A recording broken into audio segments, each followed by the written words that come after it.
Hey, what's up, everybody? Welcome to another Greyscalegorilla podcast. I'm Chad Ashley. With me, as always, is my man, Nick. What is up? And my other man, Chris. Hi, everybody. You have two men. I have two men in my life. Listen, and a lot of women. Before I forget, happy Father's Day. You're the only father here, as far as we know. Congratulations. Thank you. How was your Father's Day? You. It was enjoyably. It was very nice, actually. It was really cool. We had a great breakfast, and then we all went to go see Wonder Woman. And my dad and my mom met us there at the theater, and we saw Wonder Woman, and then we went out for tacos. So if you know me, movies and tacos. Yeah, perfect day. It's a perfect combination. And That's I great. got this pretty sweet little new water bottle I got for Father's Day. Oh, nice, man. And Tracy went and got me some more Stumptown cold brew in these like little mini cans. I like the mini cans. I gotta find some when I'm in town. Stumptown. So good. So yeah, it was great. And Wonder Woman was really good. Yeah, I enjoyed it. That's great. So, they played the trailer, so many trailers. But they played a trailer for Thor. Is it Thor Ragnarok, right? Yeah. So I'm excited for that. Yeah, it does look good, but if you've ever watched a Marvel film and a DC film like so one right after the other, like the way that I did, like you watch the Thor Ragnarok trailer and then pretty much the movie, the DC Wonder Woman movie starts, and you immediately realize that most Marvel films have a very boring color grade. They're very flat. They're very almost like too natural. There's a no whole real video about that. It was like there's a guy who did an amazing video about how Marvel movies are color-wise very ugly. So the only movie that don't do that is Guardians of the Galaxy movies. They're the only ones with any color. Yeah, and I guess they the Guardians movies, I guess they probably had to do that because most of it was like space CG backgroundy kind of stuff. But yeah, you watch the Thor Ragnarok trailer and you're like, okay, yeah, this is awesome. And then you immediately jump into the DC universe of like really moody kind of color grade. And I feel like there's a middle ground that would be great, but the Marvel films are too flat, too boring, and the DC films are too stylized. So somebody needs to do something like right in between, I think. But yeah, Maybe, I really send them some Gorilla Grade Lutz or something. There we go. That's all they needed, man. That's what they need. That's all I needed. They needed Punch that color.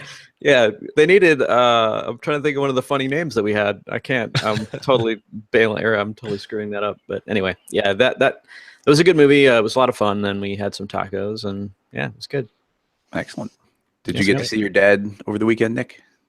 I did. I was hanging out with my dad, who's my hero. He's like Superman. I had none of his manliness skills went to me. I got all of his some charisma from him. I got good charisma. I got good hairline. Your hit points. Good hit points. Good hit points. But none of the like building a house kind of skills that my dad has, like literally built all of our houses. Fireman, electrician, handyman guy, got none of it. And so I was sitting around Father's Day, remembering when I went to like Home Depot and had to go back home with like my trunk open. You know that moment you buy something too big, you gotta get it home, the trunk's open. What do you do?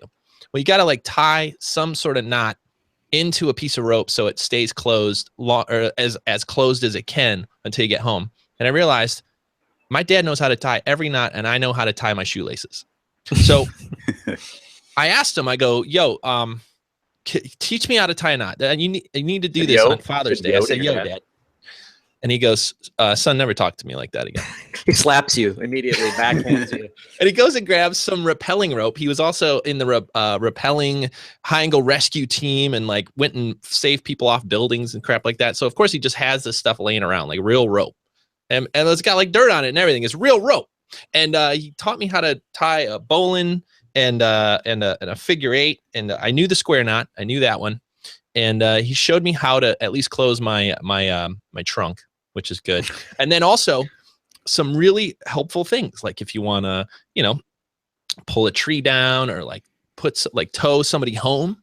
Maybe you need to, maybe their car stalled. You need to tie a rope. So that was my day, learning how to do some knots, and now I'm going to sit here and. Where's your badge? Which one? The one for rope tying. What? I don't even know badge. What's badge? Your badge, like your Boy Scout badge. Oh, my badge. Oh, yeah. I didn't earn it yet. My dad's holding it hostage until I prove that I could do it. No, he was really sweet. He was really he was like, no, I'll show you a knot. Oh, dude, let me give you the rope. Like, dude, awesome. I got a rope. I got the family rope. He's like, I got hundreds of these. It's been passed down from generation to generation. It was really cool. And then I asked him, what's the difference between rope and webbing? So then the webbing's got that like thin stuff, and it's describing that. And I had a cool little physics lesson with my dad. So it was nice. I enjoy the heck out of this stuff. I love my family.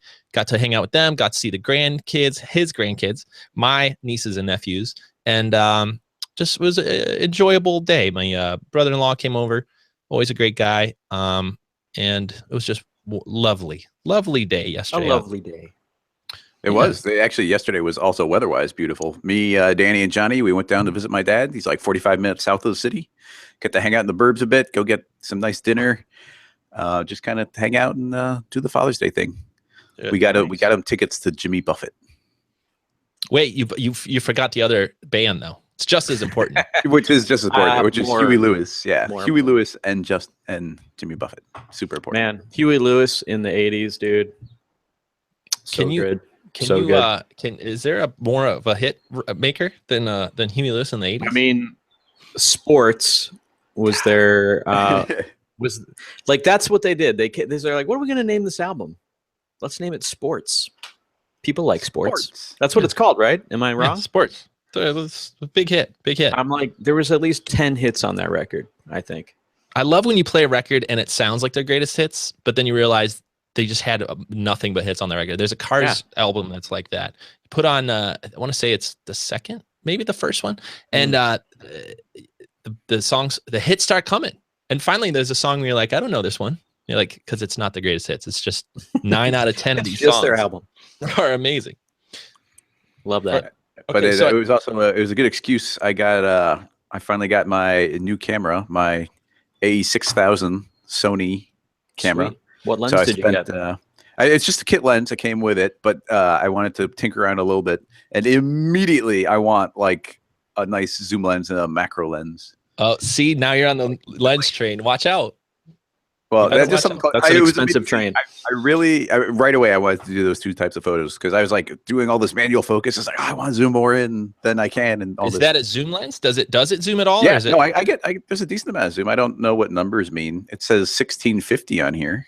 Okay, there you go. You got 16 millimeters to 50 millimeters. Well, that's what I got on here, and I was using the heck out of that. So I took 227 photos and whittled them down to some of my favorites. So I might start posting some of those to my Instagram as I get them, which is just Chris Schmidt 3D, same as my Twitter. And this might be a good time to mention that we have show notes. If we mention anything that is on a website, we're going to try to put it in the show notes as we talk here. I already got some that color grade video. We should find that, put that in there. The one between DC and Marvel that you mentioned, Chris. Oh yeah, totally. And some Chris Schmidt on Instagram.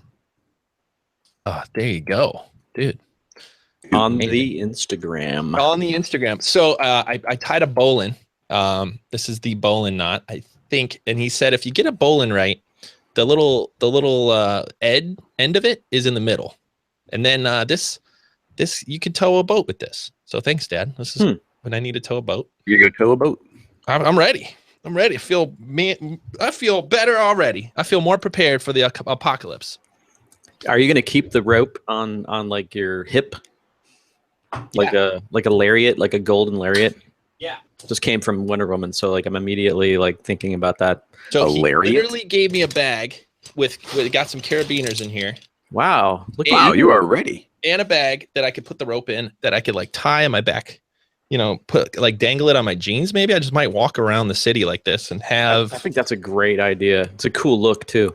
No, it's definitely more about the style than it is about the rope tying. But you know, you gotta at least can't be a poser. You gotta know some. Be able to hog tie somebody. if there's like a kid that's like acting out, you could walk over and like hog tie them really quickly. That might be frowned upon. That's a good skill to have, though. I think it's, especially in my house, I'd like you to come over and teach you, shed some nuts. Just take their ice cream. Take their ice cream and tie them in a knot. And you're welcome. Now? Send you the bill. Send you the bill later. All right. Boy. Well, what do we got for news? We got some news. We got a lot of stuff cooking. Actually, we're really busy. Yeah, it's a busy week, man. It's all over the place. I got some stuff to talk about. We've got Signal. I don't know if have we officially announced the day we're releasing? Can we do that now? Or oh my gosh. Yes, it is so soon. It is so soon. Yeah, I think we might want to leave it at that. But okay, we'll leave it at that. It's very soon, but we have been heads down, super beta testing, finding every bug we possibly can, getting it all fixed, and we've been having some fun making animations, like just trying to test it out and make some cool animations with it. So I have used Cinema 4D more in the last week. Like, I use it a lot, but I've been using it and then getting done with work and then using it all night because I was just having so much fun. And except for visiting my dad, I did it all weekend as well, just playing with the BPM feature in Signal. It's so much fun. I am thoroughly enjoying it. What does BPM stand for? Oh, it stands for beats per minute. And we've been sneaking in more and more features into it. We've now got it so you can put multiple measures, which is great. And we've now got it that you can turn on a button and actually see which beat you're currently on as it cycles around, which is huge. I can't believe we didn't think of that right away, but once we added it, let me tell you, that one, very useful. Very useful. And we were getting requests from it from different directions. That one, I didn't even know so I didn't know that existed, and I'm working on BPM stuff over the weekend, just making some renders and stuff. And the song that I was using had some stuff happen at the end that never happened at the beginning. So you're like, okay, and I'm not a VJ guy, so like for me it was just like all learning at this point. So we have a feature in BPM called Add Measure, which essentially allows you to add a measure. So for those of you that are not as musical, it basically means that you could map out an entire song in Signal by adding measures. And that's what I did. So I added out all these measures, and then I was by hand eyeballing where I thought we were in the track in terms of measures. That's the same thing I was doing, which is when I was like, Danny, we got to be able to do this. I'm like, okay, this is way too hard. Because sound is like really, first of all, it's Cinema 4D. It can't play, like, its playback kind of sucks because if you throw too much at it, it like won't play back real time, and then you're not really sure if your music is syncing up properly. So you end up having to like turn off everything and then like kind of see, okay, I think this is right. Anyway, but so I hit up Chris, or no, actually Trevor hit me up because Trevor Kerr's also a beta tester, and he was like, I wish we had the ability to highlight what beat we were on in Signal, like where we are in the measures.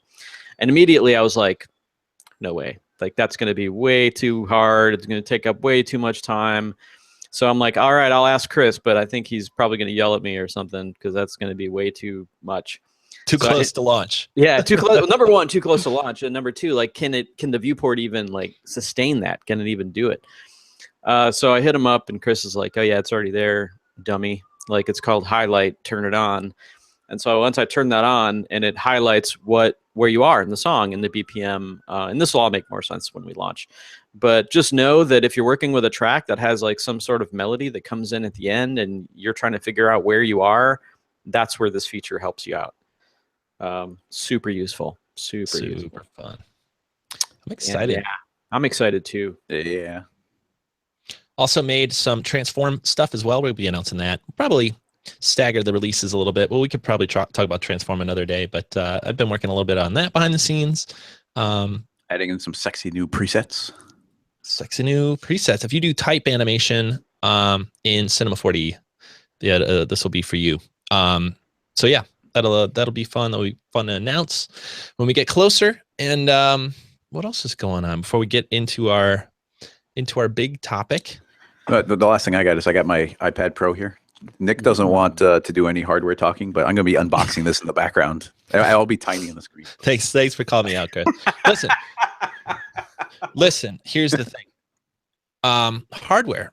You know what? It's at a certain point, it turns into a religion online. You know, it's like just something that you're never going to change people's opinions on.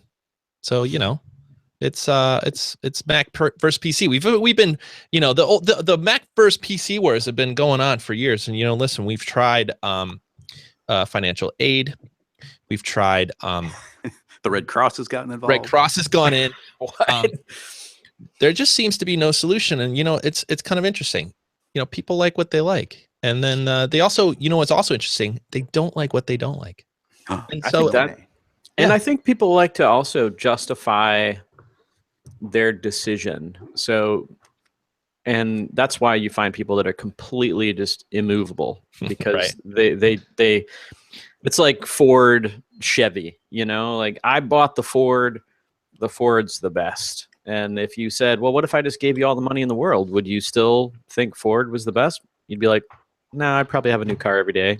Like I'd be down for whatever, the most expensive, awesome thing ever. So it's like you defend your purchases and it's whatever. Just be, I don't want this to turn into that podcast. So well, I think that's wait. I'm going to peel this off. When you're doing it.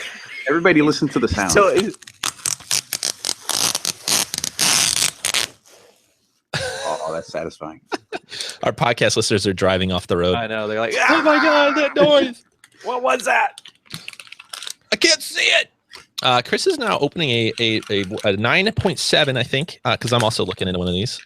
I am too. Chris made it happen anyway. You did it. You did it anyway, Chris. It sounds good to do in the background. I'm not doing it as he puts it right by the mic. I'm going to do it in the background. I love it. Well, that's just a sound. That was an audio experience. It's an audio experience. That's right. It ultimately looks like a really fun machine. I literally 12.9 inch one. To those of you who love your PC, I'm really happy for you. But I'm really excited for this object as well. I've been hearing again, we're gonna get off this topic, I promise. But Here we are. We will. I promise we will. I've been seeing nothing but amazing reviews for this iPad Pro. Like I have not seen any bad reviews at all.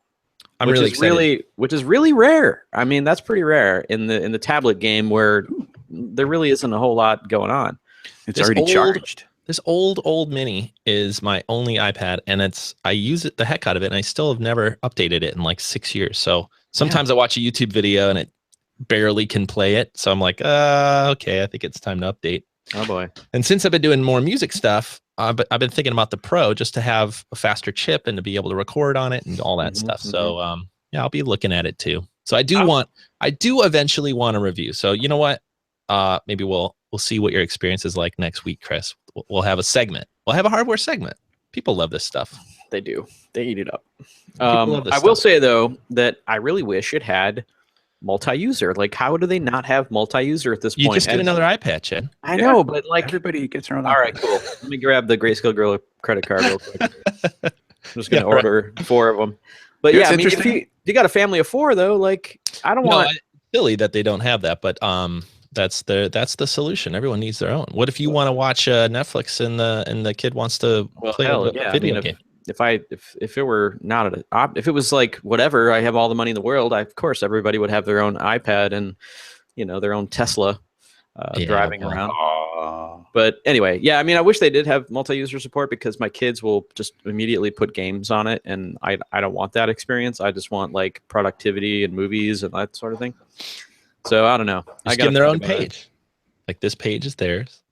Yeah, if you have any ideas on how to make an iPad multi-user family friendly, hit me in the comments because I'm very open. The actual answer is they want you to buy one every year and then just downgrade the last one. They're like, last year's is now the iPad. You pass it on to the next person. Yeah, it's a hand-me-down. That's what we've been doing.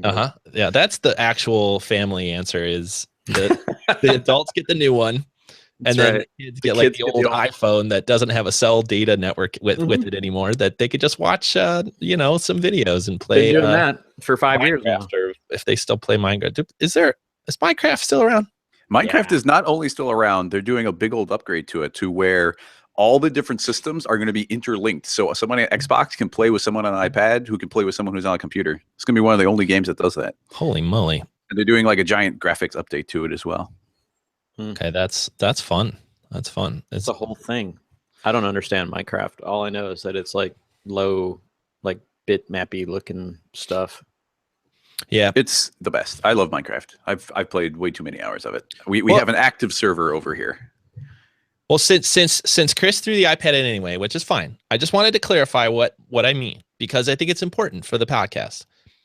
I consider this podcast a place that people that do motion graphics, motion design, that work in the industry, that are almost ready to work in the industry, come to learn the things that might get them there faster, and that might, speed up their productivity, their workflow, their career, right? To-do lists and how we get work done and how we stay motivated and all those kind of things. And then I look at hardware, and it's just the ultimate distraction for so many people out there. I just see these, it's like a giant state of inaction as people decide exactly what video card and exactly what chip to buy and exactly what computer to build. And in the end, I'm just like, it's fine. Just buy it and come on in. Like, however you get in the door is how I want you in the door. However you are interested in learning is how I want you interested in learning. But then after that, it's like, you're just arguing about like what pencil you should buy to start drawing. And it's none of that is going to make you a better artist. None of it is going to make you a better drawer if you like decide what pigments and paints you're going to buy. I don't think any of that, sorry to interrupt, but I don't think any of that is like exclusive to this industry. I think it's a systemic thing across our entire culture. Absolutely. It is in music. You know how much audio gear I have and how little I practice piano?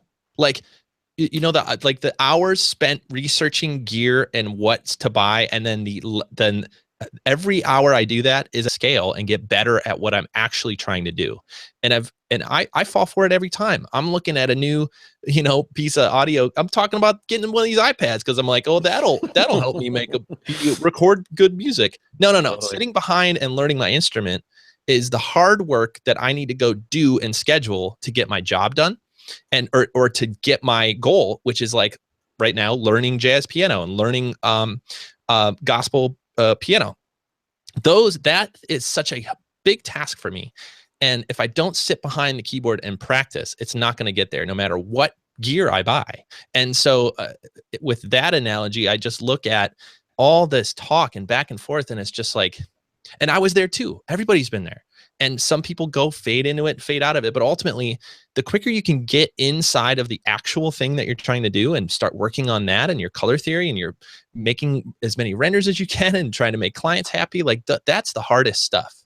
Ultimately, that's the hardest stuff. And so that's the goal. The goal is to talk less about the things that don't matter as much and to try to talk about the things that do matter as much, which brings us to our topic. I didn't even think about that. I thought that you were intentionally transitioning. That was great. I shouldn't have even said anything. But I had to call it out because I felt so good about that transition. So which leads us to talking about focus. What? So to focus. Your camera went out of focus just as you said focus. Oh, cool. It's like a sign. I hit the keyboard command for that one. What do you focus on? So this comes up a lot. This has come up a lot for me in my career, and a huge recently, and is always a question when you have a limited amount of time, which we all do. When you have a limited amount of time and a big goal that you're trying to reach, or life goals or career goals, or just you want your art to be better or whatever it is, how do you decide the things to focus on? Day to day, month to month, week to week, and how do you manage when you have all of these opportunities?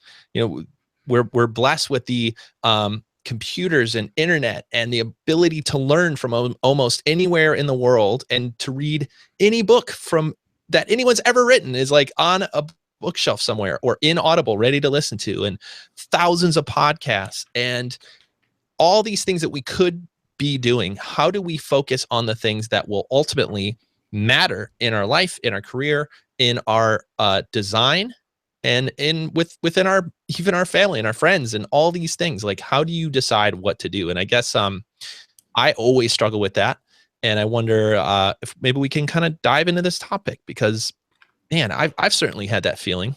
What do we do next? And as a company, we certainly have that feeling, right? We talk about this a lot internally.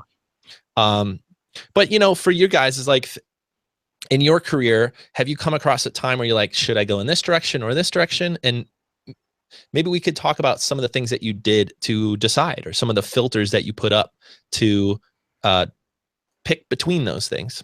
Is that a good way to set this up? I think so. Yeah, I mean, I'll let somebody else go, because I'm still trying to focus on what you said. Chad's having trouble with that's a good joke. I've got a way of tackling it, although I feel like I'm already going in the meta direction on it. But for me, it's never a problem of what do I do next. It's what should I not do. There's always something I want to be doing. I've got so many hobbies, like it's so much fun. And now I just added a camera into that mix, like, which is like, who knows, like, I don't know, it's a little side thing, but there's so many things where it's like, I have so many hobbies where it's like, you know what, I really want to pick up an instrument and start learning a little bit of music, or maybe I should just like grab a GarageBand and start tinkering around doing I did some of that like back in high school a little bit, where it's like, I want to do that. It's like, you know what, I don't have the time to dedicate to that in the way I want to right now. So I'm just going to leave it in my back pocket. And then one day when I'm super in the mood for that, I can dive in and do it. And I've been feeling that way for like 2 years with a camera. And so literally like 2 days ago, the camera arrived and I finally got to dive into it and tinker around with it.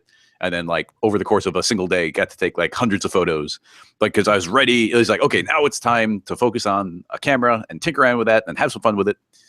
But it's at the same time, like I've got stuff for making cosplay costumes. I started doing electronic stuff. I was 3D printing. I have a laser cutter that I did a Kickstarter for that I'm still waiting to arrive. Like you can pile up. I like drawing. I like sketching. I like doing digital painting.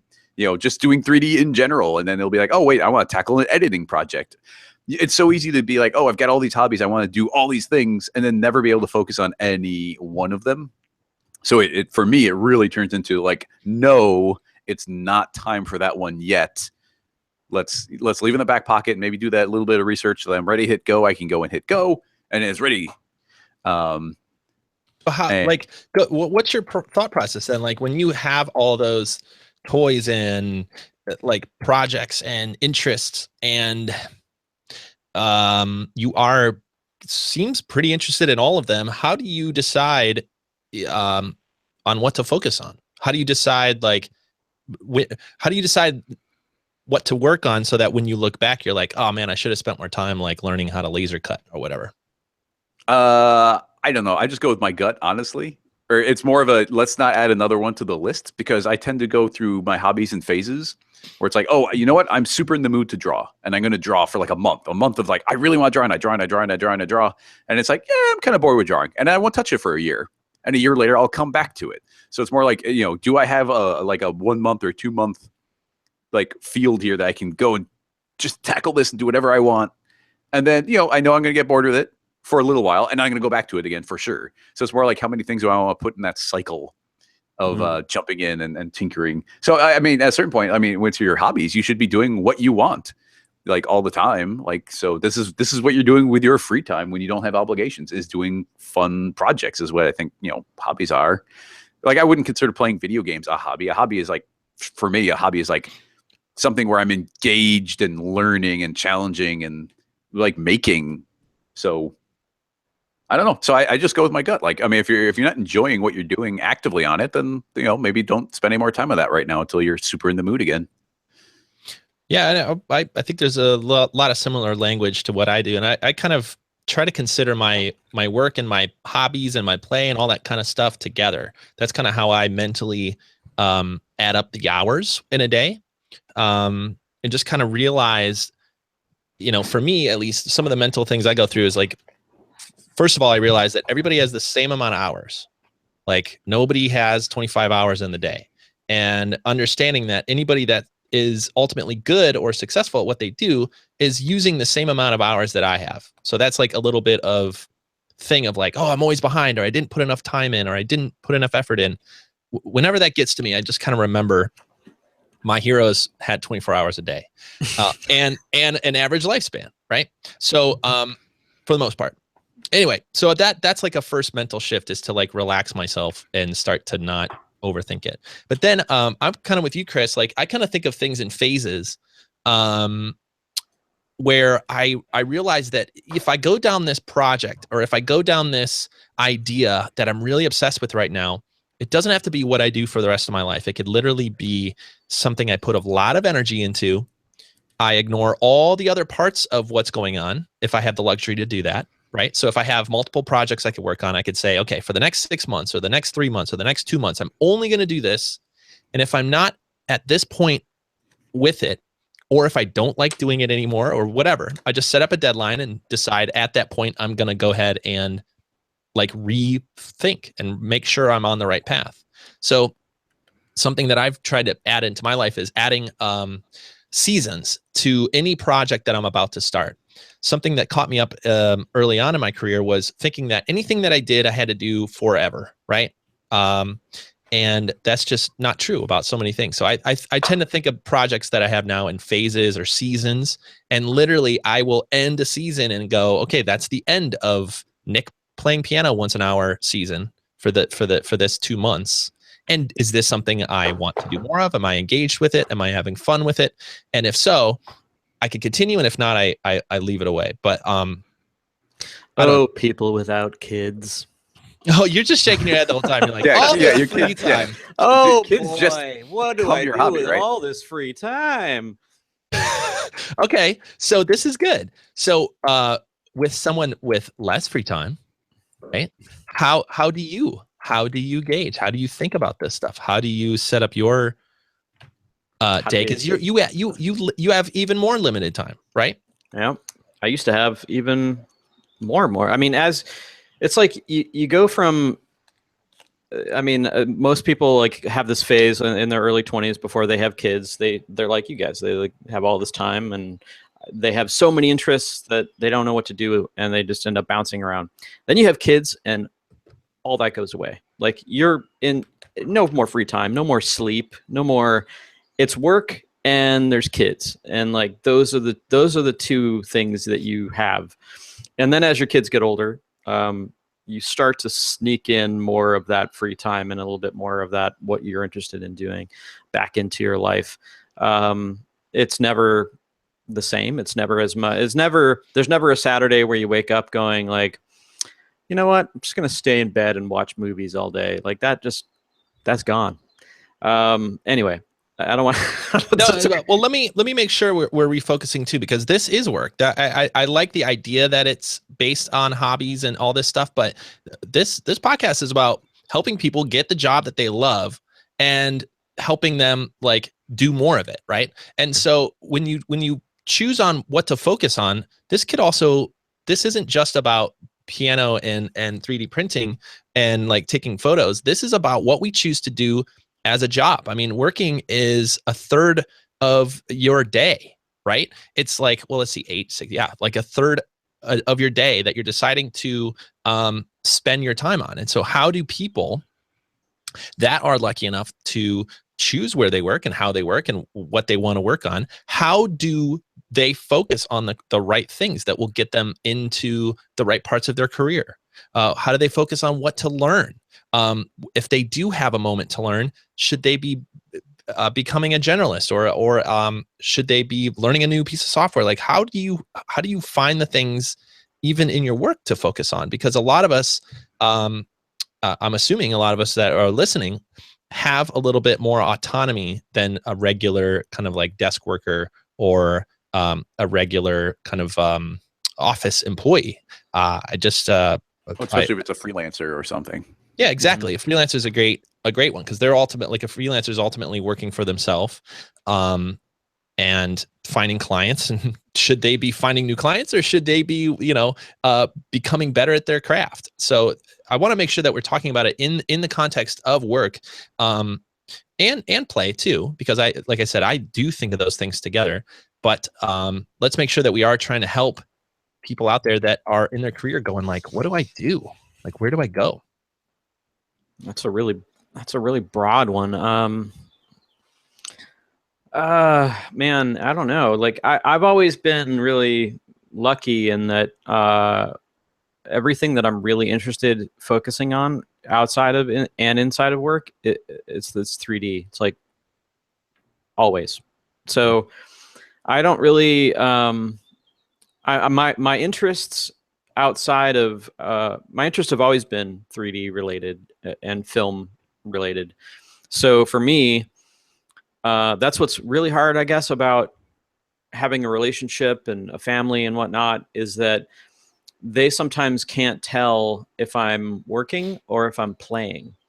So I'll get the you know, are you going to work today, Dad? And I'm like, actually, I'm just messing around. Like, I consider this like my studio, but I think they think of it as like, oh, he's working. Why is he working so much? And it's like, it's not really work. I'm just like messing around, or I'm like having fun making something. So it's a little bit different for me, because there is a part of me that's like, I feel guilty almost, because it's like, am I working? No, I guess I'm not, because I'm actually doing it for fun. But then it is work because I do get paid for it. And you know what I mean? So it's like this weird in between for me.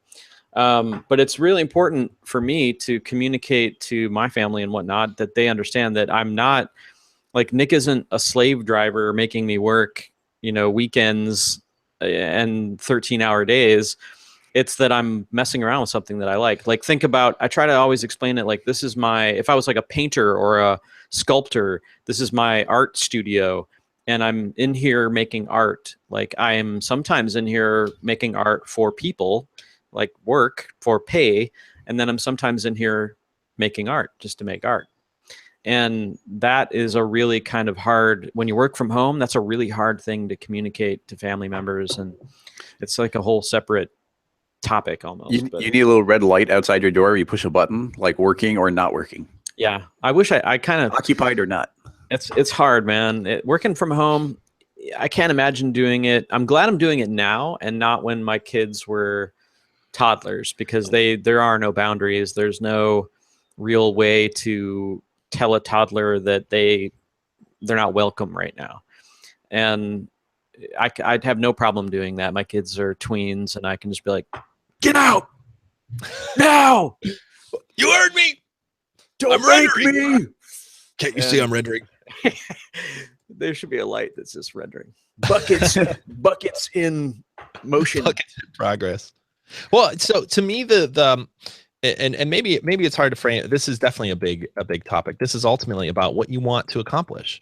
I think a lot about this. When I don't mean this to be morbid, but I think about this a lot. When I'm almost dead, and I look back and I see what I accomplished, am I happy with what I accomplished? And you could do this now. You could do this now with whatever you did for the last few years or months or up until now in your life, playing this game of, am I where I want to be? And I think one of the most frustrating but most beautiful things about humans is that almost everybody is like, no, I'm not. I'm not where I want to be. Dang it. I wanted to be further. I wanted to be better. I wanted to be faster. I wanted to be a better artist. I wanted to whatever. And at those times when you're frustrated, which I find myself constantly frustrated about things I want to do more of and things I would like to do less of, how do I make a game plan so that I can stop overthinking and start working on the thing that will matter? Back to me trying to learn piano, right? Like that's a thing. And again, this is an analogy for how I'm trying to work with my life in general. What are the things that get me behind the keyboard, learning the things that I need to practice?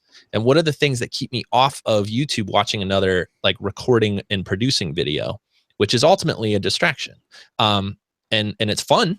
Like it's a very fun distraction. And maybe that's kind of getting me interested in it, but it's and, not. And you feel like you're doing something. I feel like I'm doing something. Let me watch another video. You know how many videos I watch of people playing piano? More than I actually play, right? like 10x more videos of somebody really good at what they're doing. And then I'm looking at them like, oh, I'm learning from them, right? I'm watching them. And this could even be about watching another tutorial today. Like, listen, we have videos out there for you to learn, but maybe today's the day you don't watch a tutorial and you make something from scratch for a client. Maybe today's the day you ask your friend who just opened a coffee shop and say, hey, can I animate your logo for fun? And can you give me an idea of how you want your logo animated? Maybe today's the day that you like read that book that is kind of boring, but ultimately is gonna let you understand how UVs work, right? Like, what are the things right now that you can focus on that will up your career that's harder to do? Because none of us need help. None of us need help to play more video games, and none of us need more help to like check our email, and none of us need more help to do anything that's like feels like you're working. But those things that are hard to do, I find myself at least always fighting myself to find more focus on those. So yeah, I mean, I know for me, I set up, I could go through my whole day that I try to set up ways to be more focused and to be more specific about what I'm trying to accomplish, and to actually look at my goals and say, how do I get there from here? I think that's ultimately one of the hardest things that I've learned to do is say, okay, I ultimately want to be here, either in my career or my family or my music. And I say, well, how do I get there? What are the steps? And what are the people that have done this in the past? How do they do it? Well, the people that have become really good piano players in the past don't watch a bunch of YouTube videos about piano playing. I looked it up. They don't. They actually, yeah, I was bummed to hear this, but what they actually do is they sit and they make stuff and they practice over and over again, and they mess up a million times until they figure it out. And so, yeah, I don't know. I want to hear how you guys like set that up. Do you guys have that feeling of like, man, I wish I didn't spend so much time on this today. I wish I spent more time on other things? Or is it just me, guys? You could tell me. I don't actually. I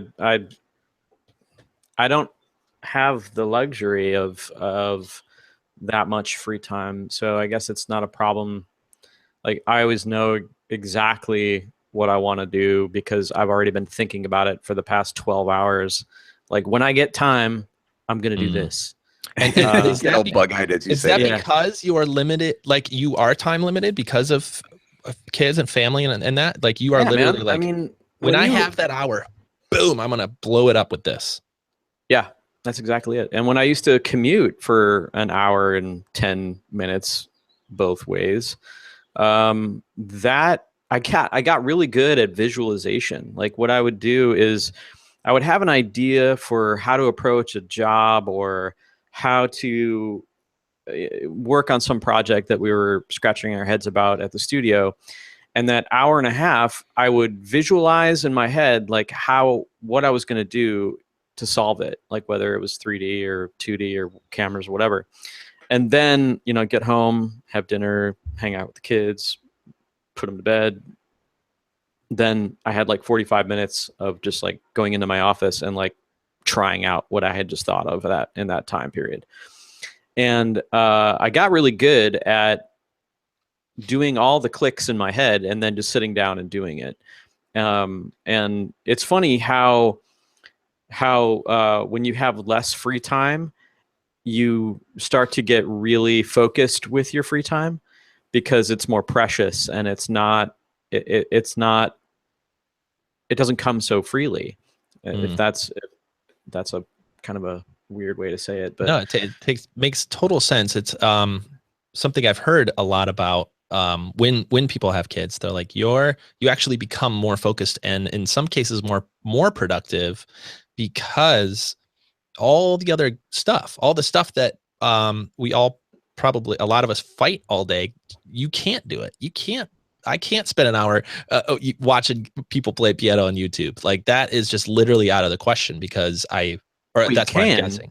Technically, you could. But technically I could, but you might be neglecting some parental duties. there might be a kid that doesn't have Walking any around ice cream. in a dirty diaper for 5 hours. And you know, like it's funny. Like free time is just it's something that you have to cherish when you have it, and just learn to. I mean, focus isn't like a huge issue for me now, obviously, because of kids and whatnot just make you more focused. But I remember when I was younger and I had that free time, how I would like squander it. But for me, back in those days, like my focus was music. So I was in a band, and that I always had something occupying all of my free time, whether it was learning 3D or playing in a band. That was all my time was spent. Like, so before the kids came, I was like every weekend on tour. Like we would just be playing shows every weekend. So there was always, and I hate being bored, and I hate being idle, and I hate not having something to be excited about. If you want to see me even more like grumpy than I am normally, like make me bored or give me nothing to do, or watch me like when I don't have something I'm excited about doing. That is when I'm least happy. So I always like to have like at least 3 or 4 things jumping to and from in and around projects. That's why I'm always messing around with renderers, is because I think it's fun. I can dive in and dive out really quickly. It doesn't take up a lot of time. I don't think a lot of people have a problem filling their time. That's certainly, I don't know if there's anybody who's like, yeah, I just got nothing to do. Like, how am I going to fill it? Yeah, but maybe as a way of wrapping this up too, we can talk a little bit about how this applies to like business, where like, especially for some of the stuff we've been chatting about here at Greyscalegorilla, about us being able to focus, because anybody with their hobbies or anybody with their career or anything they're working on, there's always other things to do, other promotional pieces, or whatever, like company, like social media, or like you're not updating your Instagram often enough. Like everybody's got all these different things lined up, and I think we've been finding lately that we have a gigantic list of things that we want and even feel like we should be doing, but we cannot do all of it. Like, we can't do all of it all the time as much as we want to be doing it. Yeah, there's I'm probably gonna mess this quote up, but I remember reading and trying to take this to heart, and it's hopefully I get this close. It says, you could do anything you want, but you can't do everything you want. And so I really take that in as a mental way to go, okay, well, I do want to do a lot of things, and I want to make an impact and help as many people as I can through this company, and build a company that people like to work at. And I want to do these 10 things. But and eventually maybe I could do a few of them, but if I try to do all of them, it's all going to break down. It's all going to fall apart. So, I really like the way that you said that, Chris. Just like the focus of what we work on next is definitely an internal struggle we go through all the time. But it's also based on the idea that we have a lot of opportunity too, right? So that's like a good thing. I try to remember that all the time when we go, well, we could do this, or we could do this, we could work on this project, or make this training, or we could do it here, and what are we going to do? And then I always have to take a step back and go, well, we're really kind of, lucky to be in this position, but it still doesn't make it any easier for me. It's still very, very hard. And for me, what I've been doing, if this helps anybody out there, I've been reading and rereading a book called The One Thing. And it's a very simple premise about finding the one thing that you need to focus on and working on that every day. And it goes through a lot of the science behind it. It goes through a lot of, how your mind will kind of stop you from doing that hard work.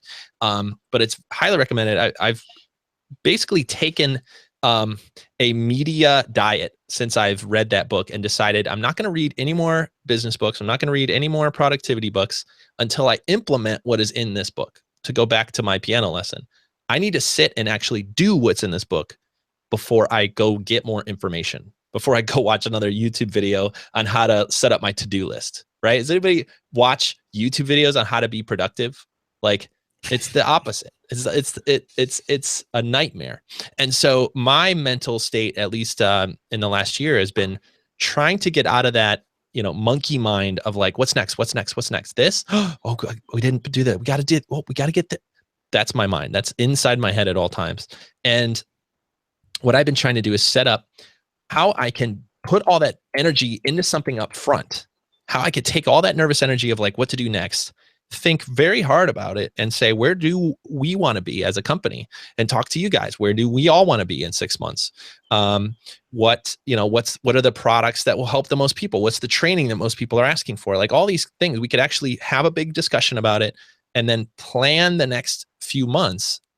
And then in some ways, go in that direction with our heads down a little bit, without worrying about what we're going to do tomorrow, without worrying about what's next on the project or things that we're neglecting, and understanding that we are neglecting other things, but it is at the cost of doing this one thing. When you say yes to a project, you're saying no to everything else. And so that's what I've been focusing on is learning how to focus. It's a lot of meta today, but What? focusing on learning how to focus, that's been a big shift in my mind, because man, I am scattered as can be, and learning some of these tactics on how to focus has been really helpful. And that book is hugely recommended from me. Like I said, if you're struggling with this stuff or trying to decide where you want to end up in a year or two, check out The One Thing for sure. I feel like this was a little scrambled, this episode. It's not in a bad way. I just feel like it unto itself is unfocused. Right. It's an unfocused episode. So, this is an important topic to me. It's something I struggle a lot internally. It's something I struggle a lot with, projects that I've abandoned in the past, or things that I should have worked on harder or learned earlier. So let me know in the comments for this one if you guys have come across this, or maybe you can describe it in your own language. This kind of feeling of, what do I do next? Or did I make the right decision? I think that choosing the right way to go is something I struggle with a lot. And so I'm glad we talked about it, but I do think there's more here that I think maybe we're either missing or just haven't, maybe there's just no answer. Everybody's their own unique snowflake. My mom told me that. That is true. So maybe people approach it in a different way, and maybe I should go get a dog. Maybe that'll take some hours away from me, and then focus me. And then plus a bonus, I get a cute dog. And you get good at cleaning up crap. Oh, dude, I love it's a good primer for kids. I don't know, dude. There's a little, I know what you mean, but you're pretty much saying is like, I'm unfocused to be able to do all the things I want to do. So let me remove a bunch of my time. No, that's true though. That's true. And has anybody got to, like, let's say it's a week away. I'm sure I'm pretty sure people have had this feeling. You're procrastinating. You have a big project due. Maybe you have a client that's like waiting on something, and you have 4 days left, and you need to work on it, and you're procrastinating, and it's maybe not a fun project. And now you have 3 days left, and you wake up that morning and you're like, today, all day, I got nothing to do but make this client their awesome animation. And then all of a sudden it's 2:00 and you're like, oh, okay, well, I messed that up. I watched more YouTube videos about boogie woogie piano playing. But now I'm going to focus on getting the rest of in fact, I'm going to stay up till midnight. And then all of a sudden it's 8:00, and maybe some friends come over or the family members come home, and then you wake up with 2 days left. And then all of a sudden that last day, everything gets done, right? That procrastination actually piles into just like a big vomit session of like getting that work done. That is exactly what you're saying, Chris. The less hours you have, the more focused you must become. Because if you only have the day to do it, you barrel down and you get it done. I've also done this on vacation when I know I'm going to be gone for a week or two, and I know that I'm going to be away from maybe my main computer, or I'm trying to wrap up a project. The amount of work that that somebody can get done in a limited amount of time when there is pressure involved, when there's actually stakes on the line or whatever. I don't know what I'm saying now, but when there's actually like stakes. Wait, there's stakes involved? Oh no, wait. Good. There's lines in the sand. That's what I was saying. Stakes in the sand? There's stakes in the sand, which is not recommended. No. That would be ruin gross. your worst. But when you have that day and you somehow find it in you to get it all done, I think that is potentially what setting up less time can do. So it's something I'm working. It's not for everybody though, I think. Well, I'm trying to impose those limitations on me before there's kids, because I also want to like go outside sometimes too. Sometimes I'll procrastinate my way through a day where I now don't get to go outside and like enjoy the 3 weeks of nice weather that Michigan has, right? So I'm trying to set up some limitations in order to focus by removing some things and understanding that I could do those later. I could do it in the winter. And right now, maybe I need to focus on what's the most important thing right now, focus on it, get it done. If I have some extra time, I want to play, that's cool, but I got the big stuff done. And now I can fly my drone around, which should be here any day. I'm so excited, guys. Oh yeah? I didn't know you bought a drone. I didn't know that. Well, I'm really excited. I got the Spark drone. And now we're talking about hardware again, but that's okay. It's a drone, it's not a computer. It's worse. It's worse. It's even more. Anyway, I'll let you guys know when I crash it, because I'm sure we will. But my dad and I have always talked about getting one. He's a big GoPro guy. He uses GoPros like more than anyone I know, and so we kind of like bought it together, and we're gonna learn how to crash it together. So I'm just excited to get outside while it's nice out and that's awesome. Fly a drone around. So I don't know if that helped focus this episode at all, but let us know. Certainly not talking about the drone. Let us know in the comments, everybody. We love your feedback about this stuff, and this might be something that I go think about a little bit more, focus on a little bit more, and come back with maybe some more like ways of thinking about a more this. Focused podcast about focusing. A more focused podcast about focusing. So let us know your thoughts about this one. And we should wrap this one up. I did forget to mention that if you're not tired of my voice yet, which I'm sure you are, I did a lot of talking today. I was on 2 other podcasts, and I'll link those up in in our podcast notes as well. So if you love podcasts, you like this voice right here going through this microphone, go check out the Chris Do podcast. It's called The Future. And we talked a lot about Chris in the past on this show, and he had me on his show. We talked a lot about some of these topics on how Greyscalegorilla got started, but also a lot about the business side of Greyscalegorilla and some of the things that we have planned as a company and how we make decisions.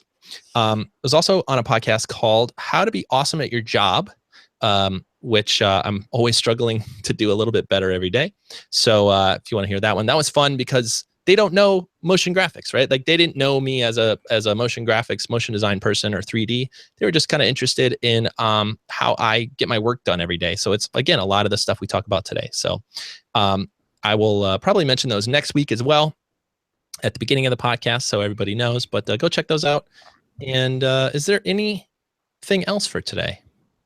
Any last minute thoughts? Get outside. Enjoy the summer. It's so nice out. Yeah. And let's go outside.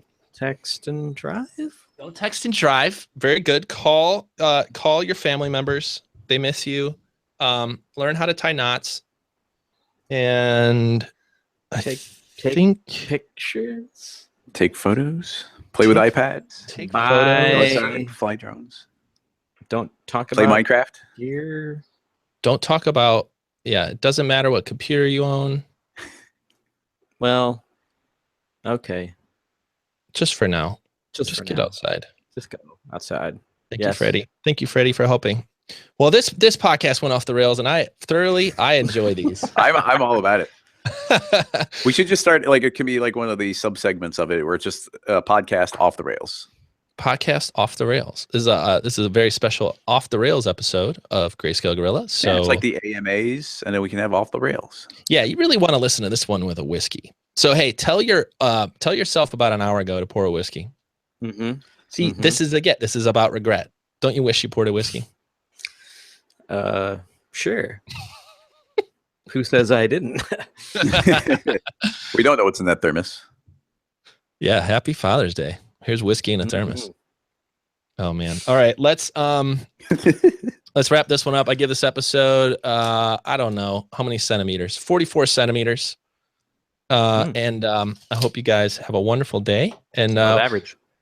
It's above average. We'll see you in another Greyscalegorilla podcast very soon. Goodbye. Bye-bye, everybody.